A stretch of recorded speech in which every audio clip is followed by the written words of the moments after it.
ಸಹ ನೀವು ನೋಡ್ತಾ ಇದ್ದೀರಿ ಪಂಚರಾಜ್ಯಗಳ ವಿಧಾನಸಭಾ ಚುನಾವಣಾ ಫಲಿತಾಂಶ ಇದೀಗ ಹೊರಬೀಳ್ತಾ ಇರುವಂಥದ್ದು. ಬೆಳಗ್ಗೆಯಿಂದಲೂ ಸಹ ಕ್ಷಣಕ್ಕೂ ಟ್ರೆಂಡ್ ಚೇಂಜ್ ಆಗ್ತಾ ಇರುವಂಥದ್ದು. ಒಂದು ಕಡೆ ವೆಸ್ಟ್ ಬೆಂಗಾಲ್ದಲ್ಲಿ ಬಿಜೆಪಿ ಅಧಿಕಾರವನ್ನು ಹಿಡಿಯುವ ನಿಟ್ಟಿನಲ್ಲಿ ದಾಪುಗಾಲು ಹಾಕಿದರೆ, ತಮಿಳುನಾಡಿನಲ್ಲಿ ಟಿವಿಕೆ ಅಧಿಕಾರವನ್ನು ಹಿಡಿಯುವ ನಿಟ್ಟಿನಲ್ಲಿ ಹೆಜ್ಜೆ ಹಾಕ್ತಾ ಇರುವಂಥದ್ದು. ಜೊತೆಗೆ ಕೇರಳದಲ್ಲೂ ಸಹ ಕಾಂಗ್ರೆಸ್ ನೇತೃತ್ವದ UDF ಅಧಿಕಾರವನ್ನು ಹಿಡಿಯುವ ನಿಟ್ಟಿನಲ್ಲಿ ಹೆಜ್ಜೆ ಹಾಕ್ತಾ ಇರುವಂಥದ್ದು. ಈ ಬಾರಿ ಚುನಾವಣೆಯನ್ನು ನೋಡಿದಾಗ ಅರ್ಥ ಆಗುತ್ತೆ, ಎಲ್ಲೋ ಒಂದು ಕಡೆ ಎಲ್ಲ ಸಮೀಕ್ಷೆಗಳು ಸಹ ಎಲ್ಲೋ ಒಂದು ಕಡೆ ಸ್ವಲ್ಪ ಎಡವಿದ್ವಾ ಅನ್ನೋ ಪ್ರಶ್ನೆಯೂ ಸಹ ಇಲ್ಲಿ ಹುಡ್ತಾ ಇರುವಂಥದ್ದು.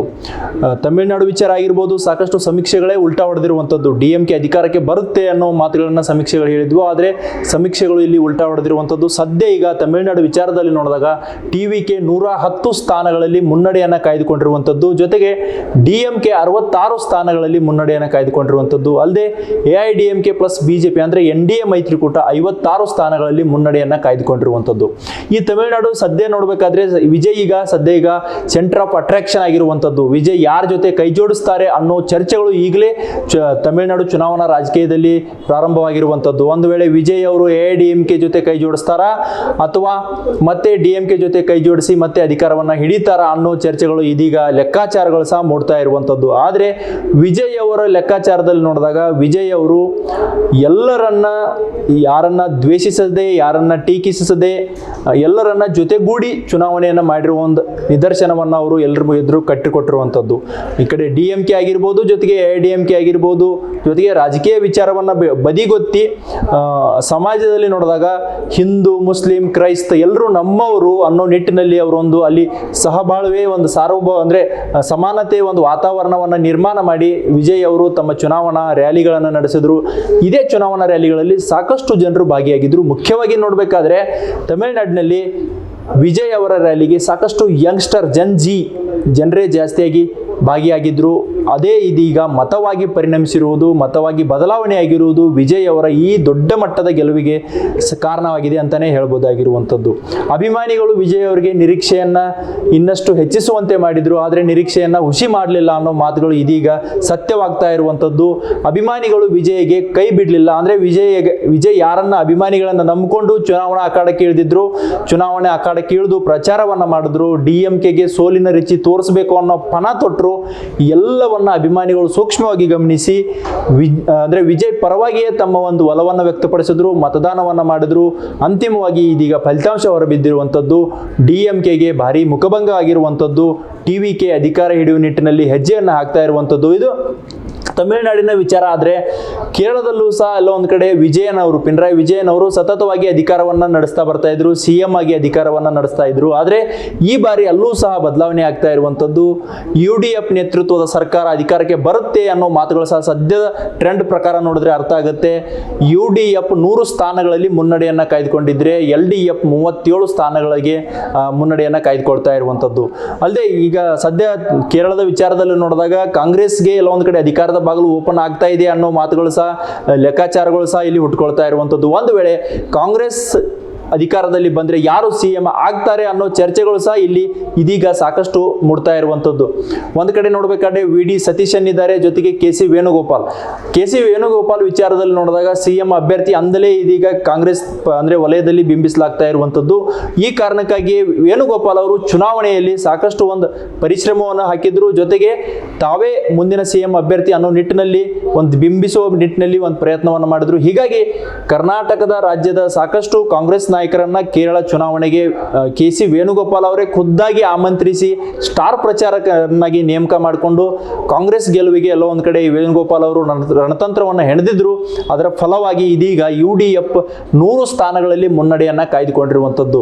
ಇನ್ನು ಪಶ್ಚಿಮ ಬಂಗಾಳ ವಿಚಾರದಲ್ಲಿ ನೋಡಿದಾಗ ಅಲ್ಲೂ ಸಹ ಸಾಕಷ್ಟು ಒಂದು ಜಿದ್ದಿನ ಕಣವಾಗಿ ಪರಿಣಮಿಸಿತ್ತು, ಸಾಕಷ್ಟು ತೀವ್ರ ಪೈಪೋಟಿ ಅಲ್ಲಿ ಏರ್ಪಟ್ಟಿತ್ತು. ಚುನಾವಣಾ ಪ್ರಚಾರದಲ್ಲೂ ನೋಡಿದಾಗ ಸಾಕಷ್ಟು ಆರೋಪ ಪ್ರತ್ಯಾರೋಪಗಳು ಕಂಡು ಬಂದವು, ಹಿಂಸಾಚಾರವೂ ಆಯಿತು. ಆದರೂ ಸಹ ಅಲ್ಲಿ ಜನರು ಈ ಬಾರಿ ಬದಲಾವಣೆ ಬಯಸಿದ್ದಾರೆ ಅನ್ನೋದು ಇಲ್ಲಿ ಗೊತ್ತಾಗ್ತಾ ಇರುವಂಥದ್ದು.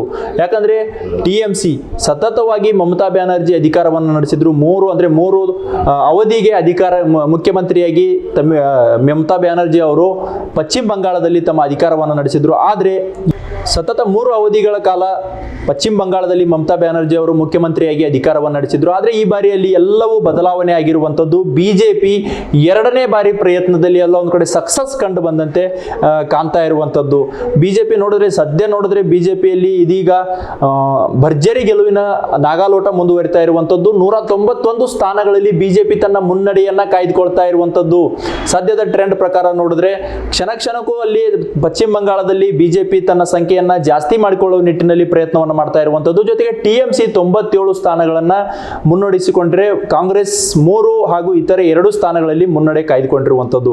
ಇಲ್ಲಿ ನೋಡಬೇಕಾದ್ರೆ ಟಿಎಂಸಿಯ ಒಂದು ಆಡಳಿತ ವಿರೋಧಿ ಅಲೆ ಎಲ್ಲ ಒಂದು ಕಡೆ ತಟ್ತಾ ಟಿಎಂಸಿಗೆ ಅನ್ನೋದು ಇಲ್ಲಿ ಚರ್ಚೆ ಆಗಿರುವಂತಹ ವಿಚಾರವಾಗಿರುವಂಥದ್ದು. ಅಲ್ಲದೆ ಬಿಜೆಪಿಯು ಸಹ ತಳಮಟ್ಟದ ಸಮಸ್ಯೆಗಳನ್ನ ಪ್ರಚಾರದ ಒಂದು ಅಸ್ತ್ರವನ್ನಾಗಿ ಬಳಸಿಕೊಳ್ಳುವ ನಿಟ್ಟಿನಲ್ಲಿ ಯಶಸ್ವಿ ಆಯಿತು. ಜೊತೆಗೆ ಅಮಿತ್ ಶಾ ಸಹ ಅಲ್ಲಿ ಖುದ್ದಾಗಿ ಅಂದ್ರೆ ಠಿಕಾಣಿ ಹೂಡಿ 15 ದಿನಗಳ ಕಾಲ ಒಂದು ರಣತಂತ್ರವನ್ನು ರೂಪಿಸಿದ್ರು. ಬಿಜೆಪಿ ಗೆಲುವಿಗೆ ಯಾವೆಲ್ಲ ರೀತಿಯಾದ ಒಂದು ತಂತ್ರಗಾರಿಕೆ ಹೆಣೆಯಬೇಕು ಅನ್ನೋ ನಿಟ್ಟಿನಲ್ಲಿ ಅಮಿತ್ ಶಾ ಕೂಡ ಅಲ್ಲಿ ಒಂದು ತಮ್ಮದೇ ಆದ ರೀತಿಯಲ್ಲಿ ಒಂದು ಪ್ರಯತ್ನವನ್ನು ಮಾಡಿದ್ರು. ಅದರ ಫಲವಾಗಿ ಇವತ್ತು ಪಶ್ಚಿಮ ಬಂಗಾಳದಲ್ಲಿ ಬಿಜೆಪಿಯ ಬಾವುಟ ಹಾರುವ ಲಕ್ಷಣಗಳು ದಟ್ಟವಾಗಿರುವಂಥದ್ದು.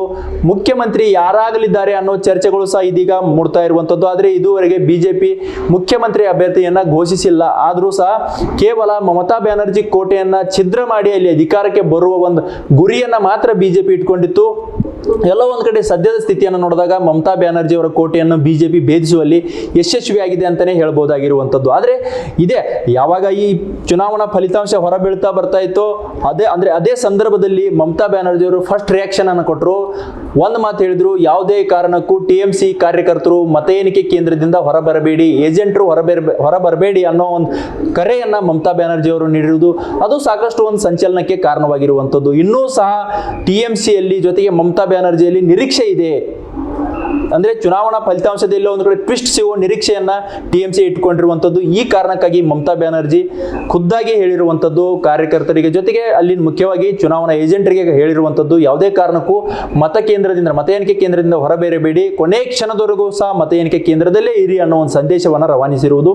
ಇದರಿಂದ ನೋಡಿದ್ರೆ ಗೊತ್ತಾಗುತ್ತೆ ವರ್ಷ ಬ್ಯಾನರ್ಜಿ ಅವರು ಸಹ ಇನ್ನು ಅಂದ್ರೆ ಈ ಕೊನೆ ಕ್ಷಣವರೆಗೂ ಸಹ ನಿರೀಕ್ಷೆಯನ್ನ ಕಳೆದುಕೊಂಡಿಲ್ಲ ಅನ್ನೋದು ಇಲ್ಲಿ ನಮಗೆ ಅರ್ಥ ಆಗುತ್ತೆ. ಆದ್ರೆ 3 ಅವಧಿಗಳ ಕಾಲ ಮುಖ್ಯಮಂತ್ರಿಯಾಗಿ ಅಧಿಕಾರವನ್ನು ನಡೆಸಿರುವ ಮಮತಾ ಬ್ಯಾನರ್ಜಿ ಅವರು ಈ ರೀತಿಯಾಗಿ ಕಾರ್ಯಕರ್ತರಿಗೆ ಕರೆ ನೀಡುವ ಸನ್ನಿವೇಶ ಬರಲು ಕಾರಣ ಏನು ಅನ್ನೋದು ಸಹ ಇಲ್ಲಿ ಅರ್ಥವಾಗುತ್ತೆ. ಯಾಕಂದ್ರೆ ಬಿಜೆಪಿ ಯಾವೆಲ್ಲ ರೀತಿಯಾಗಿ ಮಮತಾ ಬ್ಯಾನರ್ಜಿ ಅವರನ್ನ ತುಳಿಬೇಕು, ಜೊತೆಗೆ ಅವರಿಂದ ಅಧಿಕಾರವನ್ನ ಕಸಿದುಕೊಳ್ಳಬೇಕು ಅನ್ನೋ ನಿಟ್ಟಿನಲ್ಲಿ ರಣತಂತ್ರವನ್ನು ಹೆಣೆದಿತ್ತು. ಎಲ್ಲ ಒಂದು ಕಡೆ ಅದು ಇದೀಗ ಸಕ್ಸಸ್ ಆಗ್ತಾ ಇದೆ ಅಂತ ಹೇಳ್ಬೋದಾಗಿರುವಂಥದ್ದು. ಗೊತ್ತಿಲ್ಲ ಮುಂದಿನ ಹಂತಗಳಲ್ಲಿ ಈ ಪಶ್ಚಿಮ ಬಂಗಾಳದ ವಿಚಾರದಲ್ಲಿ ಯಾವ ರೀತಿಯಾದ ಬೆಳವಣಿಗೆಗಳು ನಡೆಯುತ್ತೆ, ಬಿಜೆಪಿ ಎಷ್ಟು ಅಧಿಕೃತವಾಗಿ ಸ್ಥಾನಗಳನ್ನು ಪಡೆದುಕೊಳ್ಳುತ್ತೆ, ಟಿಎಂಸಿ ಎಷ್ಟು ಸ್ಥಾನಗಳಲ್ಲಿ ಗೆಲುವನ್ನು ಸಾಧಿಸುತ್ತೆ, ಜೊತೆಗೆ ಎಷ್ಟು ಸ್ಥಾನಗಳಲ್ಲಿ ಕಾಂಗ್ರೆಸ್ ಅಕೌಂಟ್ ತೆರೆಯುತ್ತೆ ಅನ್ನೋದು ಸಹ ಇಲ್ಲಿ ಸಾಕಷ್ಟು ಕುತೂಹಲವಾದ ವಿಚಾರವಾಗಿರುವಂಥದ್ದು. ಅಲ್ಲದೆ ಪುದುಚೇರಿ ವಿಚಾರದಲ್ಲೂ ನೋಡಿದಾಗ ಬಿಜೆಪಿ ಮೈತ್ರಿ 20 ಸ್ಥಾನಗಳಲ್ಲಿ ಮುನ್ನಡೆಯನ್ನು ಕಾಯ್ದುಕೊಂಡಿರುವಂಥದ್ದು, ಜೊತೆಗೆ ಕಾಂಗ್ರೆಸ್ 7 ಸ್ಥಾನಗಳಲ್ಲಿ ಮುನ್ನಡೆಯನ್ನು ಕಾಯ್ದುಕೊಂಡಿರುವಂಥದ್ದು. ಇಲ್ಲಿ ಇದೀಗ ಆರಂಭದ ಟ್ರೆಂಡ್ ಈಗ 1 ಗಂಟೆ 36 ನಿಮಿಷ ಅಷ್ಟು ಸಮಯ ಆಗ್ತಾ ಇರುವಂಥದ್ದು. ಬೆಳಗ್ಗೆ 8 ಗಂಟೆಗೆ ಮತದಾನದ ಒಂದು ಚುನಾವಣಾ ಎಣಿಕೆ ಪ್ರಕ್ರಿಯೆ ಒಂದು ಆರಂಭವಾಗಿರುವಂಥದ್ದು. ಆದರೆ ಈಗ 1 ಗಂಟೆ 36 ನಿಮಿಷ ಸುಮಾರು ಒಂದು 3-4 ಗಂಟೆಗಳು ಕಳೆದರೂ ಸಹ ಇದುವರೆಗೂ ಸಹ ಟ್ರೆಂಡ್ ಹಂಗೆ ಅದೇ ರೀತಿಯಾದ ಬದಲಾವಣೆಯಲ್ಲಿ ಕಂಡು ಬರ್ತಾ ಇರುವಂಥದ್ದು. ಬಹುತೇಕ ಇದು ಅಂತಿಮ ಹಂತದ ಟ್ರೆಂಡ್ ಅಂದ್ರೆ ಬಹುತೇಕ ತಪ್ಪಾಗಲಾರದು. ಯಾಕಂದ್ರೆ ಮಧ್ಯಾಹ್ನ ಹೊತ್ತಾಗ್ತಾ ಇದೆ, ಚುನಾವಣೆ ಕೌಂಟಿಂಗ್ ಆಲ್ರೆಡಿ ಮುಗಿಯುತ್ತಾ ಬರ್ತಾ ಇರುವಂಥದ್ದು. ತಮಿಳುನಾಡಲ್ಲಿ ಇದೀಗ ಟಿವಿಕೆ ಕ್ಲೀನ್ ಸ್ವೀಪ್ ಆದಂತೆ ಕಂಡು ಬರ್ತಾ ಇರುವಂಥದ್ದು. ಪಶ್ಚಿಮ ಬಂಗಾಳದಲ್ಲೂ ಸಹ ಬಿಜೆಪಿ ಅಧಿಕಾರದಲ್ಲಿ ಬರ್ತಾ ಇರುವಂಥದ್ದು. ಕೇರಳದಲ್ಲಿ ಕಾಂಗ್ರೆಸ್ ನೇತೃತ್ವದ UDF ಅಧಿಕಾರದಲ್ಲಿ ಬರ್ತಾ ಇರುವಂಥದ್ದು.